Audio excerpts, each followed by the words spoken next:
پیار والے کی جانب سے پیار والوں کے لیے ایک بہت ہی خوبصورت لڑکی بادشاہ کے دربار میں رقص کر رہی تھی۔ وہ لڑکی نہایت ہی حسین اور جمیل تھی، جبکہ بادشاہ کالا اور بدصورت تھا۔ وہ رقص سے فارغ ہوئی تو بادشاہ سے کہنے لگی، اگر جان کی امان پاؤں تو کچھ عرض کروں۔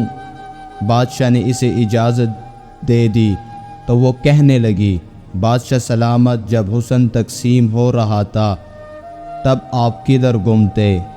بادشاہ نے بغیر غصہ کیے مسکراتے ہوئے جواب دیا، جب تم حسن کی لائن میں کڑی تھی تب میں نصیب کی لائن میں کڑا نصیب لے رہا تھا، اور میرا نصیب دیکھو، تم جیسی حسین اور خوبصورت لڑکی میری غلام ہے اور میرے سامنے ناچ رہی ہے۔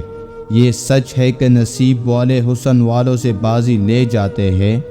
کسی کہنے والے نے کیا خوب کہا ہے، حسن نہ مانگ رب سے نصیب مانگ، کیونکہ اکثر حسن والے نصیب والوں کے غلام ہوا کرتے ہیں۔